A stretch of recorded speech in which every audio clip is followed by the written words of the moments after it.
Oi, gente, eu sou Igor Patrick e está começando mais um Pagode Chinês, o seu podcast semanal com tudo o que acontece de mais importante, curioso e extraordinário na China.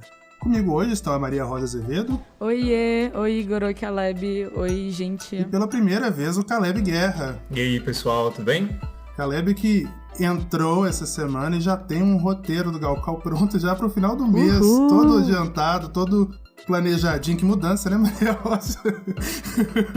Eu queria falar que é uma nova era. Padilha, a gente te adora, mas, cara, eu não consigo nem imaginar qual que foi a minha emoção quando eu vi um roteiro do Gaokao. Sério, eu nunca tinha visto um.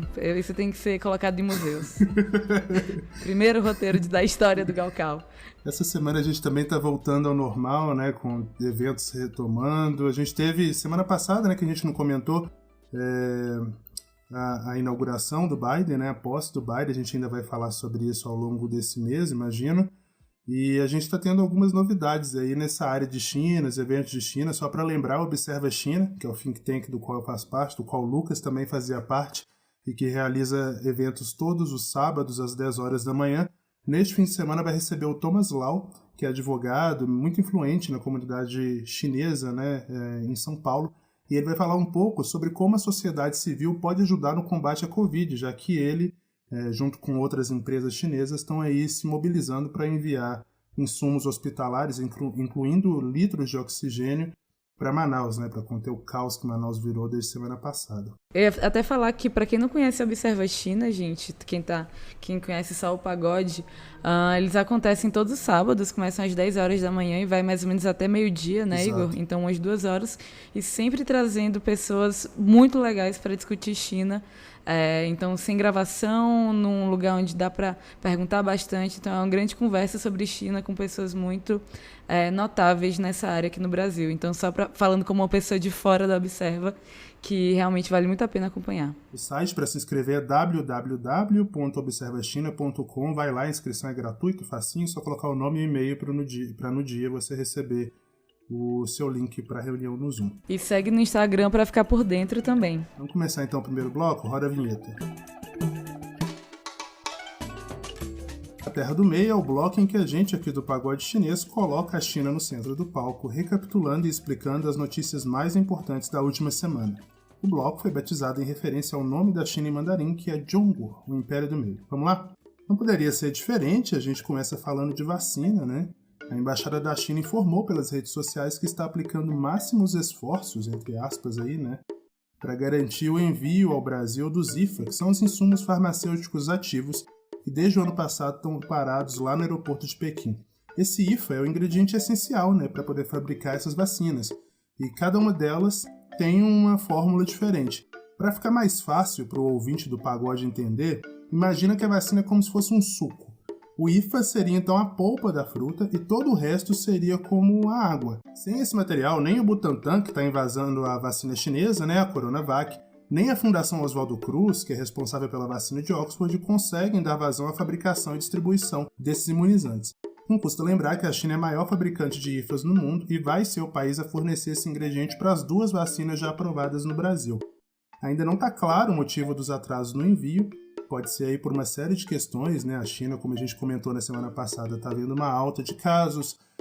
Isso coincide também com o início das férias, né? Das folgas prolongadas do Ano Novo Chinês, do Festival de Primavera, em que as fábricas param, os funcionários trabalham em turnos de plantão. Mas, de qualquer forma, a embaixada declarou, entre aspas, aí, que o único objetivo de pesquisar e desenvolver vacinas e promover a cooperação internacional é salvar mais vidas, fecha aspas, e que continuará apoiando o fortalecimento de cooperação na área de vacinas entre empresas e instituições dos 2 países, no caso aí Brasil e China, né, claro. Pelo Facebook, o presidente Jair Bolsonaro confirmou que os chineses liberaram a exportação de 5.400 litros do IFA necessário para a fabricação da Coronavac e que o material relativo à vacina de Oxford está com liberação acelerada. Bolsonaro agradeceu a sensibilidade da China e disse que a carga chega ao Brasil nos próximos dias, sem, claro, precisar uma data. Maria Rosa, Bolsonaro tanto desdenhou que quer comprar, né? Falou que não ia tomar vacina chinesa, fez piada, caçoou, e agora que está vendo o seu futuro político e um possível processo de impeachment aí no horizonte se a vacinação atrasar, já que a vacina que o governo apostou, a vacina de Oxford, deve começar a vacinação ali em volume, né, só a partir de março, agora está aí agradecendo a sensibilidade da China e falando sobre, comemorando, né, o envio do IFA. Só que parece que não é bem assim, né? O Dória já foi correndo para as redes sociais, o Dimas Covas, diretor do Butantan também, para dizer que o governo federal não moveu uma palha e que isso é um esforço de paradiplomacia do governo de São Paulo. Como é que foi isso? Igor, eu tenho algumas coisas para falar sobre isso. O Bolsonaro tá vendo aí, nunca se falou tanto de impeachment quanto agora, né? Esses 70 pedidos de impeachment dentro do Congresso e realmente isso virando algo que tá mais... não tem como haver impeachment se não houver pessoas se mobilizando em relação a isso, né? E hoje essa conversa, principalmente dentro de redes sociais, que durante a pandemia é o lugar onde minimamente dá para ter esse debate público, também foi o grande tema dessa semana. E é isso, falta o Bolsonaro admitir que a única solução possível para a gente sair dessa realmente é a vacina, né? Quero ver se ele admitiria isso. Outro ponto que eu queria falar é que como a gente está virando expert em vacina, quem diria que a gente ia saber o que é um IFA, né? Então a gente já aprendeu o que é grupo controle, a gente já aprendeu o que é uma eficácia de uma vacina, como é que esse cálculo é feito, e agora a gente sabe o que é IFA. Então vai ser todo mundo um pouquinho químico, um pouquinho estatístico dessa. Agora falando um pouco mais sério e voltando a falar dessa paradiplomacia, né? A Margarete Dalcomo, que ela é coordenadora do estudo com a vacina da Fiocruz, ela deu uma fala muito emblemática e muito tocante, que foi sobre como o motivo de nós não estarmos começando a ser vacinados, das nossas famílias não estarem começando a ser vacinadas, não é nada além da incompetência diplomática que o Brasil está vivendo, né? Então, parece que está chegando à conta de toda essa diplomacia bélica, dessa incompetente que tem acontecido. E a gente não fala só de Bolsonaro, né? A gente tem que falar do Ernesto Araújo também, Felipe Martins, até o próprio Eduardo Bolsonaro, que não perde uma oportunidade também de criticar a China em redes sociais, principalmente no Twitter. É isso, a gente está percebendo isso agora. A gente precisa de, no mínimo, 20 milhões de doses da vacina para vacinar os profissionais da saúde. E não só profissionais da saúde, né? A gente está falando também das pessoas que trabalham nos hospitais, a gente está falando de pessoas que... as moças da lanchonete que vendem comida para os médicos nos arredores desses hospitais. Essas pessoas, elas também têm que ser vacinadas. E a gente até agora só tem 6 milhões das doses da Coronavac, né? Então, realmente é uma situação absurda. E ainda entrando no debate político de quem foi o governo de São Paulo, o governo Dória, foi o governo federal, um diz que sim, outro diz que não. Então também não tem nem como saber se o governo federal se meteu, porque não dá mais para acreditar em muita coisa. Então realmente é muito triste. Pois é, e pegando aí carona no que a Maria Rosa falou sobre paradiplomacia e o fracasso, né, do Itamaraty, só para poder ilustrar esse problema da diplomacia brasileira, embora tenha ficado mais evidente ao longo dessa semana, ele não atingiu apenas a Coronavac, né? Isso também afetou a vacina de Oxford, já que o governo, como o ouvinte deve se lembrar, mandou buscar as vacinas na Índia, fez todo um estardalhaço, e a China não mandou imediatamente para o Brasil. Acabou mandando, porque isso já estava na mídia e tudo mais. Na época chegaram até a dizer que iam mandar mesmo, mas que o Brasil fez muito alarde. Bolsonaro culpou a imprensa, embora o Ministério da Saúde dele tenha enviado um release para os jornalistas, adesivado avião, enfim. E daí, um dos motivos, o Jamil Chad, inclusive, chegou a falar sobre isso. O Jamil, que é um ótimo jornalista do UOL, que cobre ONU muito de perto, que tem muitos contatos ali na política internacional. Um dos motivos para esse atraso é que há alguns meses a Índia queria promover um debate entre os países desenvolvidos que estavam criando as vacinas e os países subdesenvolvidos que iam precisar dessas vacinas, de se quebrar a patente, ou seja, de liberar a tecnologia, o que ia permitir que qualquer país do mundo, com o mínimo de estrutura farmacêutica, produzisse esses insumos e produzisse as vacinas em seus próprios territórios nacionais, sem demandar exportação daqui, câmara fria dali, enfim. O Brasil... não é surpresa para ninguém, né, eu imagino, mas quebrando uma tradição de décadas, o Brasil se aliou a países desenvolvidos que estavam defendendo a manutenção da propriedade intelectual da vacina, da patente, argumentando que se essa patente fosse quebrada, os investimentos privados iam ser reduzidos, já que não ia haver um incentivo para a iniciativa privada continuar investindo nessas pesquisas e, consequentemente, isso atrasaria a chegada aí de um imunizante efetivo. Só esqueceram de mencionar que nos Estados Unidos, na Europa, e inclusive aqui no Brasil também, boa parte desses incentivos para pesquisa, para testagem, enfim, a própria remuneração desses professores ao longo de décadas, pessoas que criaram essas tecnologias, é pelo governo público, né? Tipo, pela iniciativa pública. Isso não vem de empresa. Mas enfim, eu acho que eu já estou tergiversando demais, é só para externar um pouco uma raiva e uma angústia que eu acho que todo mundo está sentindo de não ser vacinado ainda, né? Bora à próxima notícia.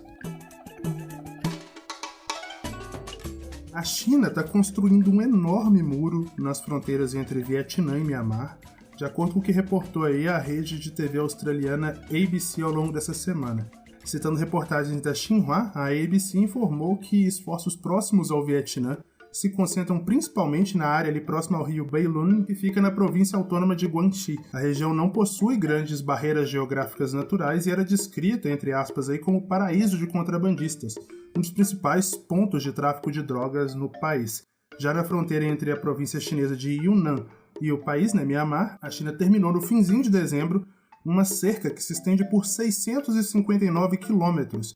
Só para você ter uma ideia aí da extensão, a fronteira total tem uma extensão de 2.000 quilômetros, então é significativo, né? Quase um terço de toda a fronteira entre os dois países. Por lá, além do tráfico, cruzamento irregular de um país para o outro, o principal problema é o tráfico de meninas, levadas à China para suprir o déficit feminino aí, causado pela política do filho único, já que enquanto vigorou essa política, né, que permitia as pessoas terem um só filho, houve um número altíssimo de abortos de fetos femininos, porque as famílias queriam ter um filho homem e não queriam, entre aspas, queimar a chance, né, com uma menina, por mais horrível que isso soe. Repercutindo o assunto, o jornal nacionalista Global Times informou que as duas barreiras servirão para conter os casos de Covid e alegou aí um aumento de infecções nessa parte do país devido a esse cruzamento de um lado para o outro. Caleb, é uma notícia que vem se desenvolvendo desde o final do ano passado. A China justifica aí com Covid.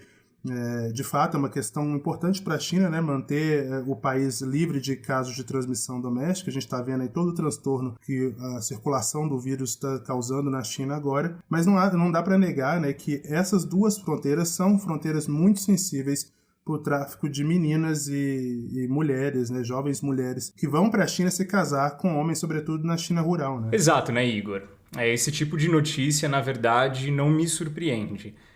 Como você disse mesmo, essa fronteira natural que a China tem com os países ali, ela é natural, ela existe, mas ela é bastante estreita. Então sempre foi muito fácil cruzar ilegalmente. E são exatamente esses dois problemas mesmo que você falou. A guerra das drogas ali, naquela região, ela é muito intensa e muito sangrenta às vezes. E a gente sabe que o combate, por exemplo, das drogas lá na China é bem mais enfático que aqui no Brasil. A gente sabe que o tráfico de drogas na China é punível com pena de morte. E ali naquela fronteira eles realmente tinham um acesso muito mais facilitado para trazer drogas para a China. E claro, também existe um grande problema na China que a sociedade sabe e que o governo também tem ciência, que é, na verdade, um problema demográfico, que os sociólogos da China também gostam de estudar e entender, que é o fato de que na China existe, em termos comparativos, 118 homens para 100 mulheres. E isso, traduzindo em números chineses, a gente tem o dado de que existem milhões e milhões e milhões de homens que não têm mulher para parejar. E estes são, na verdade, os famosos Guangguan, que significa literalmente galhos secos. Então, na árvore genealógica da família deles, eles são considerados o fim da linha. Eles realmente não encontram mulher. E tem, por exemplo, uma vila lá na China que é conhecida como a Vila dos Solteiros, porque as últimas mulheres que restaram ali, elas foram tentar a vida na cidade grande, né, para não ter que trabalhar na roça todos os dias. E aí ficou uma vila inteira de homens que estão envelhecendo solteiros. E tem realmente muitos homens na China que não encontram mulher. Então isso facilita que, principalmente nas regiões rurais ali do sul da China, haja esse fenômeno social que é tentar buscar mulheres é de uma forma ilegal, né, até muitas vezes traficadas desses países para dentro da China para servir de esposa para esses caras. Como aquela região ali do sul da China é uma região muito montanhosa, com milhares de estradas de terra, que não estão, às vezes, nem catalogadas no mapa, esse tipo de tráfico, né, tanto de drogas quanto de mulheres, ele acontece. Então eu vejo essa decisão, né, para controlar esse tipo de coisa e não deixar que isso aconteça com mais ninguém. Eu vejo essa decisão de criar uma barreira ali, já que é natural, não está servindo, criar uma barreira para que impeça homens e organizações, enfim, de fazer esse tipo de coisa. A ByteDance, dona do TikTok, anunciou esta semana que está lançando um novo serviço de pagamentos dentro do Douyin, que é a versão chinesa do aplicativo. Agora, quem usa esse TikTok chinês, né, por assim dizer, vai poder comprar utilizando a carteira do Douyin Pay. O serviço promete bombar ainda mais as lives de e-commerce, que se tornaram muito populares na China nos últimos anos. Por lá, influenciadores faturam alto, permanecendo ao vivo por horas, vendendo produtos e faturando comissões generosas. Eu cheguei até a ver recentemente uma história muito louca de uma influencer que faturou assim, o equivalente a $1,5 milhão vendendo casas ao longo de 5 horas por meio de uma live numa dessas plataformas. Então, um fenômeno assim, bem grande. Com essa integração, né, que o Douyin está querendo fazer, um usuário que está assistindo a uma dessas lives vai poder comprar o produto sem sair do aplicativo e com poucos cliques. O Douyin já oferecia essas opções de pagamento usando as duas ferramentas mais populares do país, que são o Alipay, o de Fubao, né, e o WeChat Pay, que juntos dominam aí 90% do mercado. A nova função deve, portanto, aumentar a concorrência por essa fatia lucrativa do sistema de pagamento chinês. Ainda não há informações sobre uma possível implementação dessas ferramentas, né, no TikTok normal, né, por assim dizer, o TikTok internacional que só funciona fora da China continental. Maria Rosa, que é a nossa mulher dos sistemas de pagamento aqui, vai falar um pouquinho hoje, não só dessa questão, né, da nova ferramenta do Douyin, mas desse fenômeno, né, Maria Rosa, que viraram essas lives de e-commerce e como essa solução da ByteDance é uma jogada de mestre para poder integrar uma coisa a outra, né, já que eles têm a plataforma de fazer a live e também vão ter aí uma plataforma de pagamento sem passar por atravessadores, né, que nesse caso são a Tencent, que é dona do WeChat, e o Ant Group, que é dono do Alipay. Como é que vai funcionar isso aí, Maria Rosa? Quais são as suas expectativas para essas mudanças? Ai, eu adoro essas notícias, Igor. Estou muito feliz de estar aqui nesse momento. É o meu momento de brilhar, gente. Não, brincadeira que eu vou fazer. Não pode ser muito demorado, né, o comentário. Mas, então, acho que tem vários fatos interessantes sobre essa notícia. O primeiro é que é, de novo, um sistema de pagamentos, um braço de pagamentos, né, que está saindo de uma rede social. Então, assim como o WeChat, ele primeiro era uma rede social, muita gente faz muita comparação com o nosso WhatsApp, né? Por mais que ele seja muito maior que o nosso WhatsApp, o WeChat virou uma rede de pagamentos depois ali de já ter muitas pessoas usando como rede social e entra em outro lugar também, porque quem começou a fazer esses live streams ali em 2016 ainda, que é no final de 2016, que é mais ou menos quando é meio consenso de quando isso começou, foi com o Taobao Lives, então que vem do Alipay. Então é isso, um pontinho que é um pouco parecido com o WeChat, um pontinho que é um pouco parecido com o Alipay, e aí vão virar, e é isso, saindo do Douyin, né, acabou virando uma empresa que vai competir com esse duopólio que existe hoje na China, né, com a população chinesa, mais de 90% usando só essas duas plataformas para realmente circular todo o dinheiro da China. Então, a magnitude disso é gigantesca. E agora, trazendo um pouquinho mais sobre live stream, é um assunto que com certeza eu já pensei em fazer, inclusive no ponto CN, mas só dando um panoramazinho para também ninguém ficar perdido quando se falar de live stream, porque é algo que, inclusive, a gente vê algumas iniciativas no Brasil, né, de empresas de varejo aí, e-commerces também tentando começar com live stream. O live stream do e-commerce é só uma fatiazinha. Então, essa questão das coisas live, a gente já usa aqui no Brasil há muito tempo. Então, tem a parte de e-games, né, de esportes. Então, o Twitch, que é algo que a gente O ser humano normal descobriu na quarentena, mas os gamers já usam isso há muito tempo. Até na parte de educação também, né? Esse tanto de webinar, vários cursos principalmente voltados para a área de negócios, né? Que acontecem ao vivo. Isso também é live stream. Só que aí aconteceu, principalmente na China, né? Essa questão de levar o live stream também para o e-commerce. E algo que a gente estava conversando antes sobre como é que isso funciona, né? E é isso, qual que é a diferença do tapete persa que você ficava assistindo na Band quando você estava com insônia para essa coisa que virou ultra mega popular, que é o live e-commerce na China, né? Primeiro, essa parte a interação ela é muito dinâmica. Eles levam ali esses influenciadores, essas pessoas que vão ficar conversando com você durante horas. E, ao mesmo tempo que eles vão apresentando o produto e falando de cada ponto da composição dele, dando exemplo aqui de, por exemplo, produtos de pele. Ao mesmo tempo você vai perguntando, mas minha pele é de tal jeito, o tom da minha pele é tal, qual que você recomenda? E aí eles vão respondendo ali simultaneamente, indicando outras coisas. Quando você comenta para que ocasião você precisa de tal produto, eles também vão estar indo. E eles vão direcionando muito a conversa a partir do rumo que as respostas e que os comentários vão acontecendo. Então vai virando uma coisa realmente muito dinâmica. E além disso, tem toda a parte de integração com o celular mesmo, né? A gente sabe que chineses são muito bons de fazer isso. Então, enquanto você está ali assistindo a live, você já consegue, com pouquíssimos cliques, ir para a parte de venda e para a parte de realmente ler um pouco mais sobre o produto. Enquanto isso, a live continua, você continua no mesmo ambiente, você não precisa mudar de ambiente e você já consegue realizar a compra e voltar para a live para continuar assistindo ali sem muitos problemas. Mas é isso, vamos ver como que esse novo sistema de pagamentos ele vai entrar nessa batalha de gigantes que existe dentro da China.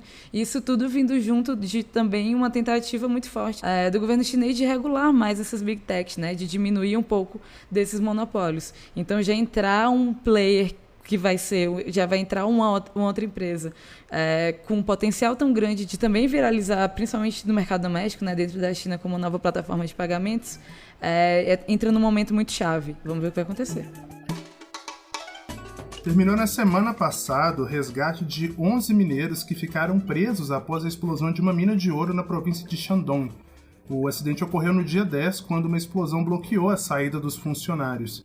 Pelo menos uma pessoa morreu devido a um ferimento na cabeça após a explosão, e o primeiro mineiro retirado foi acompanhado pelas câmeras ali da TV estatal, né, da CCTV, que relatou um resgate às pressas. Não há informações ainda atualizadas sobre o estado de saúde dele e dos colegas que foram resgatados posteriormente. Os socorristas que trabalham neste salvamento ainda não localizaram outras 10 pessoas que ainda estão no subsolo. De acordo com o jornal estatal China Daily, os gerentes do empreendimento foram presos na semana passada por atrasarem a comunicação do acidente. O Caleb acompanhou a repercussão desse assunto no Weibo, né, que a gente sempre fala aqui, que é o equivalente chinês do Twitter.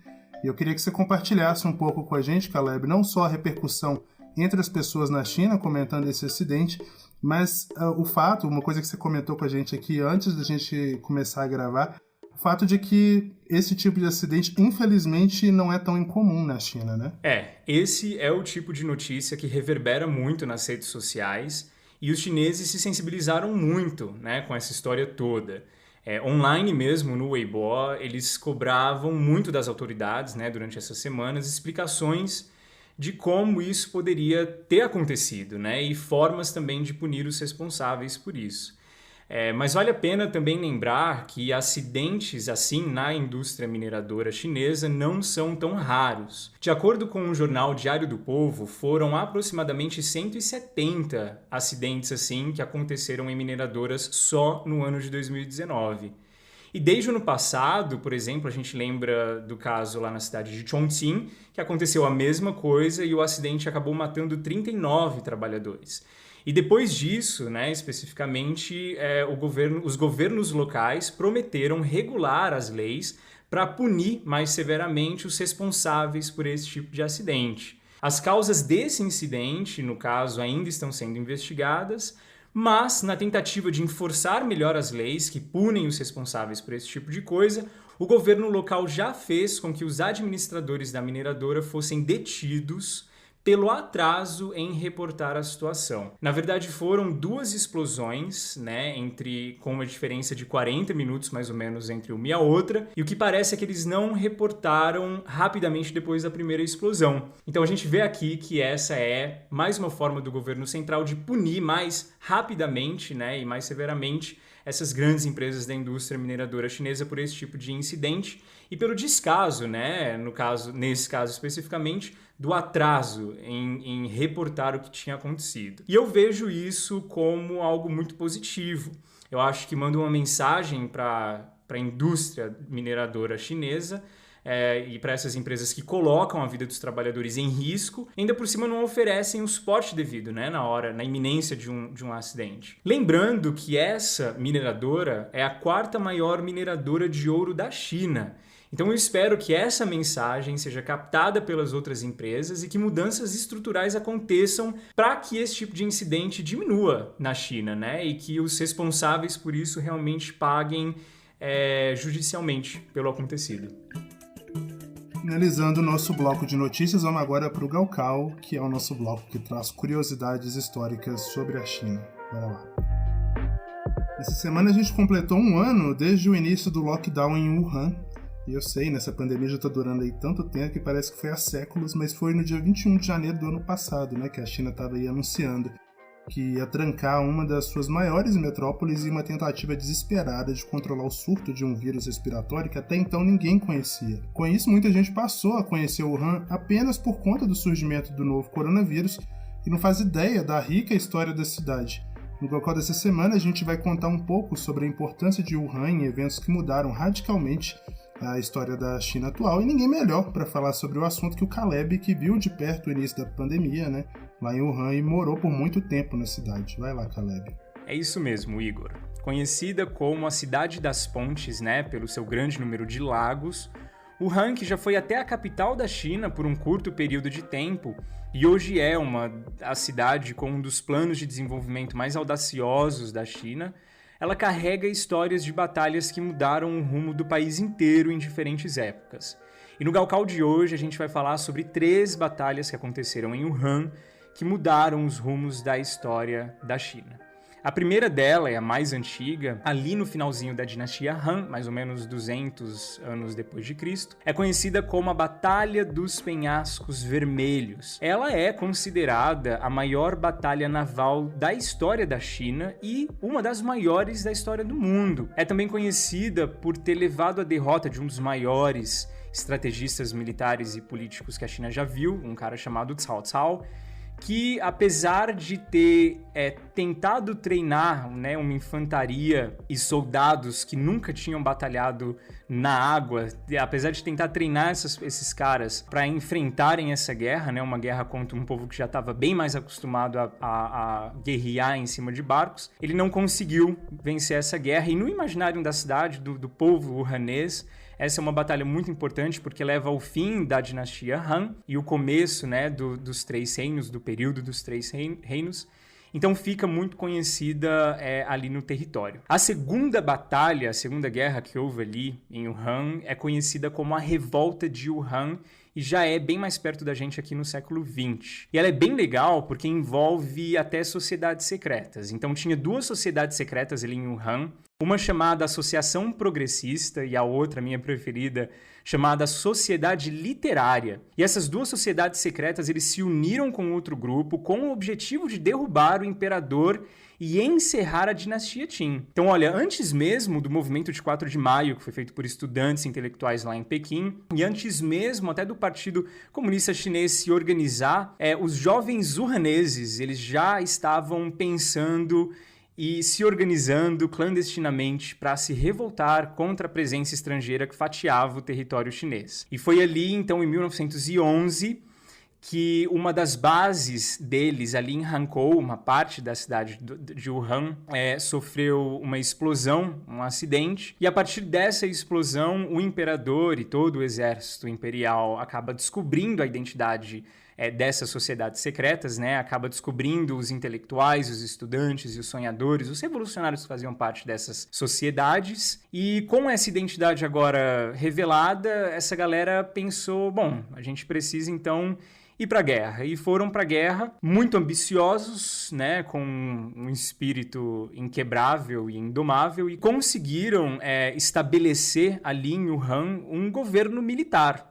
Uma das primeiras revoltas organizadas, feitas com sociedades e com jovens e com estudantes para tentar derrubar o Império Qing. E, claro, falando de um ano, né, depois que aconteceu o grande lockdown da cidade de Wuhan, no qual, né, eu participei, eu fiz parte, eu estava lá no começo quando a cidade foi fechada, é a terceira guerra que definitivamente coloca Wuhan no mapa e coloca o povo wuhanês nos livros de história, é a guerra contra o coronavírus. E diferente de toda guerra, a guerra dos wuhaneses contra o coronavírus começou muito desproporcional. Independente de como e onde o vírus começou a ser transmitido entre humanos, né? Até porque isso não é uma questão fechada ainda, o fato é que ele foi reconhecido em Wuhan num grupo de pouco mais de 40 pessoas que trabalhavam no mercado ali de frutos do mar, ali na parte da cidade que chama Hankou. E eu tava lá em Wuhan, né, quando eu ouvi pela primeira vez sobre esse vírus, e eu lembro que foi um amigo meu me dizendo no WeChat para eu não sair para comemorar nem o Natal nem o Ano Novo, porque podia ser perigoso, né? Tinha uma nova pneumonia, um novo vírus de pneumonia que eu tinha que tomar um pouco de cuidado. E eu lembro que eu não ouvi o conselho dele, na verdade, a gente não tinha informação nenhuma sobre esse vírus, era uma coisa muito nova, apesar de já rodar ali informação na cidade. Eu lembro que eu fui comemorar o Natal e fui comemorar o Ano Novo. Mas já na primeira semana ali de janeiro, as minhas aulas foram canceladas e pesou muito pra mim, porque uma das coisas que eu mais gosto e mais gostava de fazer era fazer parte do clube de livro da Universidade de Wuhan, né, feita por professores e alunos. E a gente literalmente estudava, esse clube de livro funciona diariamente, a gente lê os clássicos chineses ali todos os dias, das 2 da tarde até as 6 da noite, depois das 7 às 9. E aí esse grupo foi cancelado e eu comecei a ficar em casa, todo mundo começou a ficar em casa no começo de janeiro, até que um dia eu lembro de acordar às 8 horas da manhã com a notícia de que a cidade ia fechar às 10. Eu não lembro de ter tido medo ou de ter ficado desesperado. Eu lembro de querer tranquilizar a minha família. Eu queria muito falar aqui com o Brasil, falar que eu estava bem, falar que eu estava seguro, que a universidade já tinha entrado em contato comigo e estava tudo caminhando, né? Que eu estava bem assistido e servido ali. E eu também queria muito ir para o mercado perto de casa para comprar algumas coisas para abastecer minha casa. E eu lembro também que na primeira noite que a cidade fechou, o povo wuhanês decidiu sair nas janelas dos quartos, sair nas janelas dos apartamentos e gritar palavras de comando, palavras de conforto. Cantaram, inclusive, o hino nacional chinês, né, de uma forma muito nacionalista até, e ecoou esses gritos e esses hinos, enfim, por meia hora ali. E foi incrível sentir o espírito dos wuhaneses se unindo para travar essa batalha. E eu lembro também que nos dias que se passaram, eu continuei levando, por exemplo, o meu cachorro lá embaixo para caminhar, e tudo estava muito quieto, não tinha quase mais ninguém descendo, mas a vida, para mim, estava, entre aspas, seguindo normal. Eu sempre fui alguém que ficou muito mais dentro do apartamento, mas eu ainda descia para correr ou para caminhar, até que um dia uma das síndicas do nosso condomínio me viu saindo, enquanto ela limpava lá o portão lá embaixo, e ela falou: olha, não precisa sair do apartamento, fica dentro, fica seguro. E a gente já combinou aqui, né, entre nós, que se qualquer pessoa do prédio precisar comprar algo, a gente já tem um grupo, já me adicionou no grupo ela, é só pedir pra gente que a gente tá organizado, é uma pessoa que vai lá comprar, é um grupo de pessoas que vai lá comprar, né, do condomínio inteiro, e a gente traz aqui embaixo, vocês vêm buscar, vocês não precisam ter contato lá fora, vamos se cuidar. E eu lembro que esse foi o espírito do povo de Wuhan, sabe? De ajudar um ao outro, para evitar contato. Eu lembro também de um grupo de amigos pessoais que começaram atendimentos online de aconselhamento e ajuda psicológica, sabe?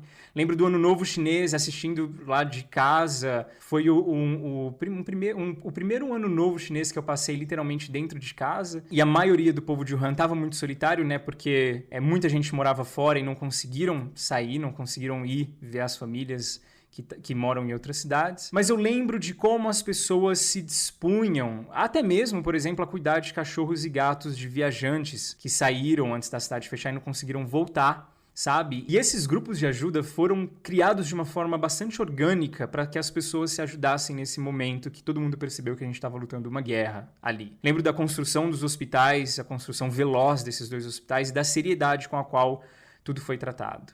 Então, assim, toda guerra requer a tomada de decisões difíceis, e fechar completamente a cidade de Wuhan foi uma dessas decisões, né? E o povo de Wuhan entendeu isso e entendem até hoje. E também, como toda guerra, existem erros estratégicos e todo mundo sabe. Eu estava no sofá lá quando o prefeito de Wuhan veio em rede nacional pedir desculpas e depois deixar o cargo. Como toda guerra também, existem acidentes de percurso, né? Muitas vidas foram perdidas. Mas o foco do Gaokao de hoje é o mérito da guerra vencida. E o mérito da guerra vencida contra o coronavírus em Wuhan é dos wuhaneses. O povo de Wuhan, que sempre teve um espírito resoluto, revolucionário, de sociedades secretas e ajuda mútua, de tentar aprender de última hora qualidades que precisavam para vencer, por exemplo, uma guerra num território, num ambiente que eles nunca tinham lutado antes. O mérito foi, então, e sempre vai ser do povo de Wuhan, que conseguiu reverter a tragédia da cidade em exemplo de cooperação,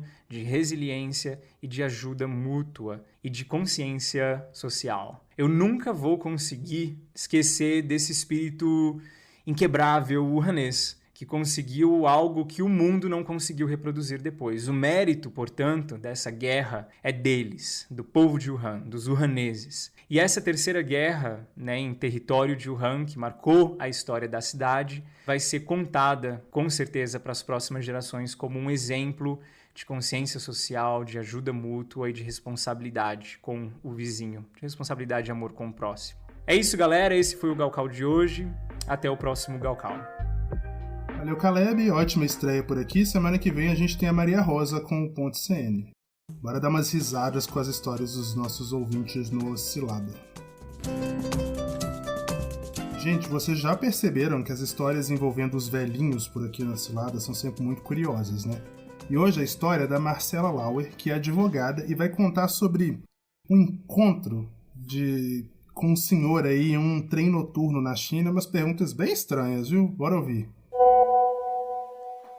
Oi, pessoal do Cilada. Quando eu estava na China, eu acabei tendo, por 2 vezes, encontros acidentais com chineses.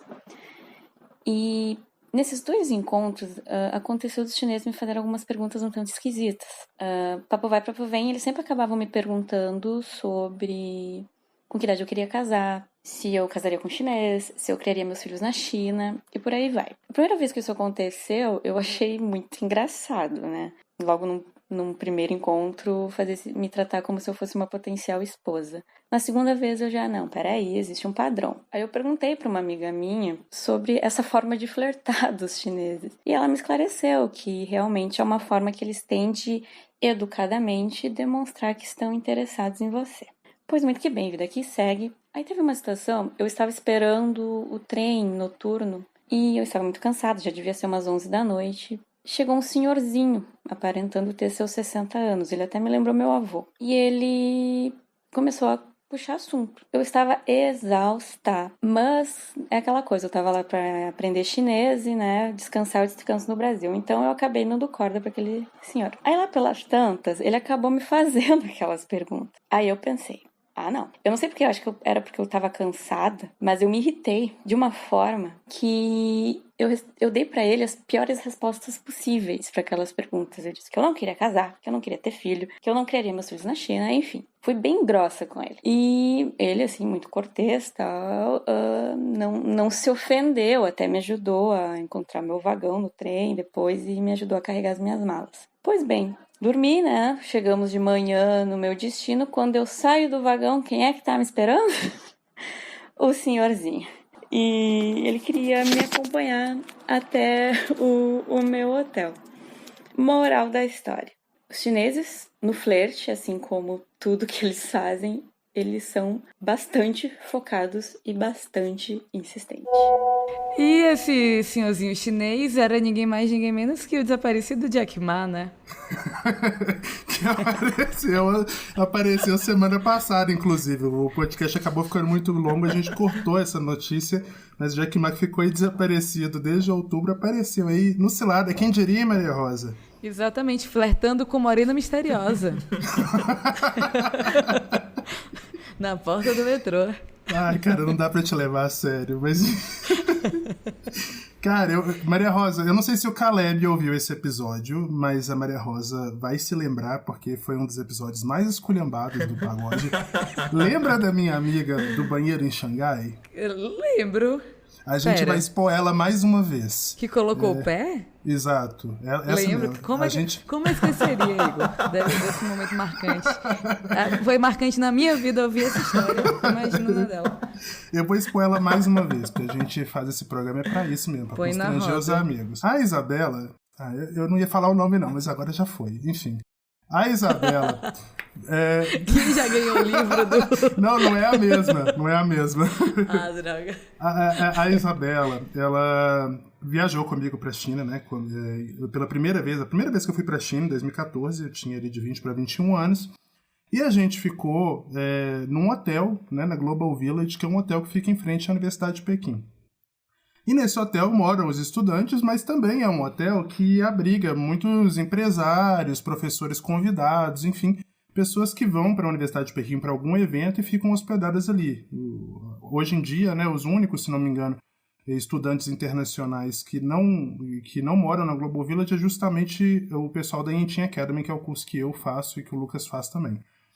E aí a gente estava lá, e nesse prédio específico que a gente estava, tinha, nessa semana em específico, acho que se não me engano foi final de agosto, tinha um pessoal, uns empresários que iam participar de um evento lá na Beidar. Beidar, para quem não sabe, é a Universidade de Pequim, né? Vou começar a falar chinês aqui, ferra com o negócio. E aí, a Isabela trombou em um desses velhinhos, velhinho assim, uns 55, idade suficiente para ser um sugar daddy. E aí pediu desculpa e tudo mais, e o senhor, muito educado, começou a perguntar pra ela, né, sobre de onde você é, sou do Brasil e tudo mais, e ela dando papo, porque ela é muito educada, ela é muito gentil mesmo.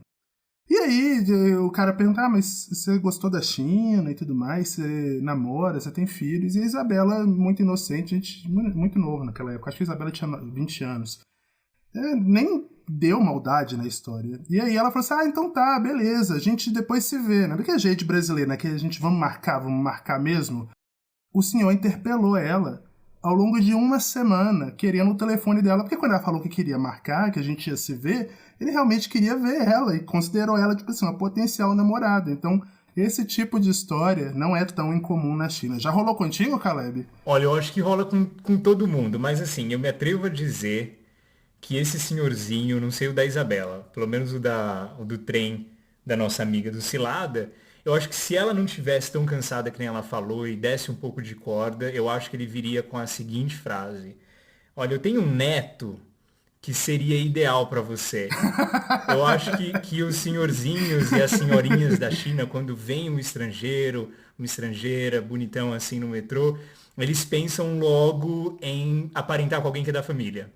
Então, não necessariamente que seria ele dando em cima dela, mas com certeza ele tinha alguma intenção de apresentá-la para alguém da família. Isso eu tenho certeza. E eles viajam longe assim mesmo, pensam em casamento. Muito parecido com a história que o Gabriel Bechara contou aqui no Pagode há um tempo atrás, né? Dos guarda-chuvas, né? Lá em Xangai tinha um senhorzinho que tava lá tentando, um casamenteiro, né? E aí tentando juntar as pessoas. E aí ele foi lá, tirou uma foto, o senhorzinho achou ruim. Mas depois veio conversar com ele, queria saber se ele estava solteiro e começou a anunciar para todo mundo que ele estava na praça, né? Sim. Enfim, resumindo, né? É uma prática muito chinesa. Resumo, não vá solteiro pra China. Ou vá solteiro e tenha certeza que se você topar com algum velhinho na rua, ele vai te arranjar um par perfeito. Exatamente. Sabe aquela história que você vira pro amigo e fala, se a gente tiver 50 anos e solteiros, a gente se casa? Meu filho, vá antes pra China, se resolva antes de precisar casar com seu amigo. Não precisa disso, tem lugar no mundo que é mais fácil. Isso só me faz pensar que ir pra China pra casar é muito mais efetivo do que o programa do Rodrigo Faro, viu? Então... Total. O Mora Longe não existe mais. Em resumo, pra chinês...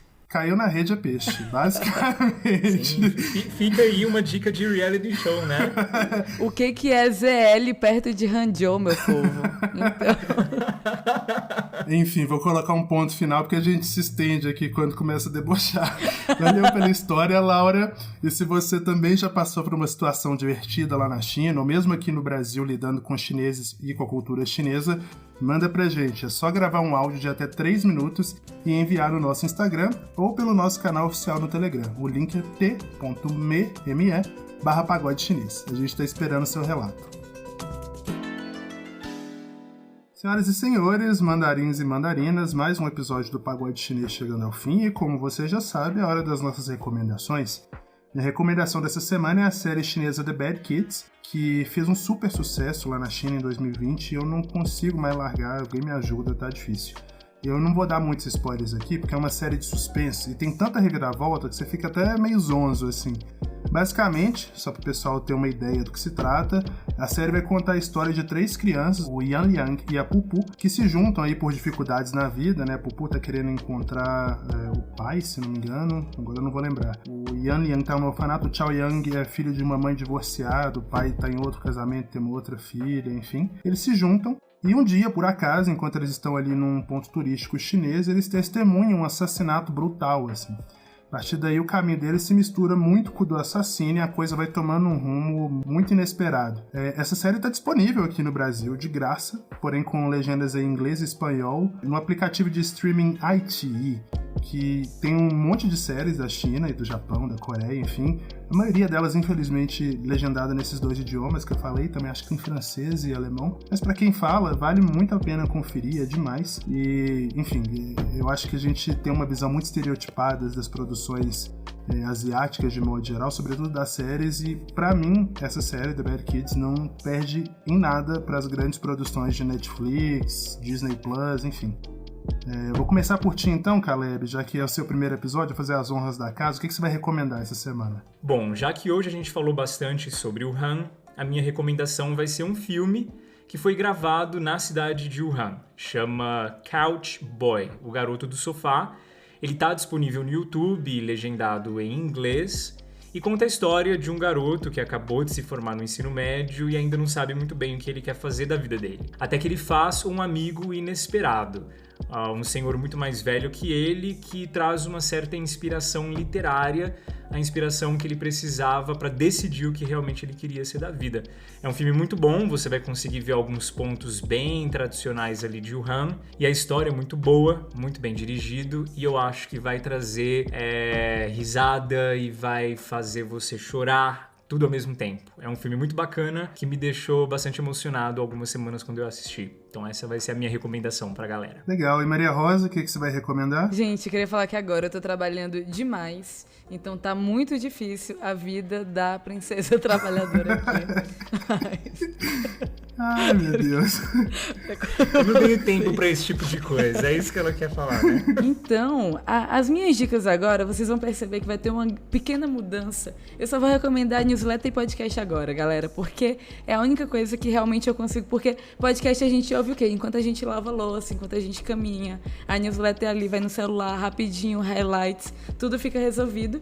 Então, isso tem sido uma grande parte da minha vida. Indiquei um podcast semana passada, vou de newsletter essa semana, e eu vou indicar a Trivium China. E é uma newsletter bem de insights e de principais pontos sobre alguns temas relacionados à China, e eles falam de tudo, desde política, desde desenvolvimento, questão e pontos econômicos de negócios também. Ela é em inglês, então para quem não pegou é Trivium China, www.triviumchina.com.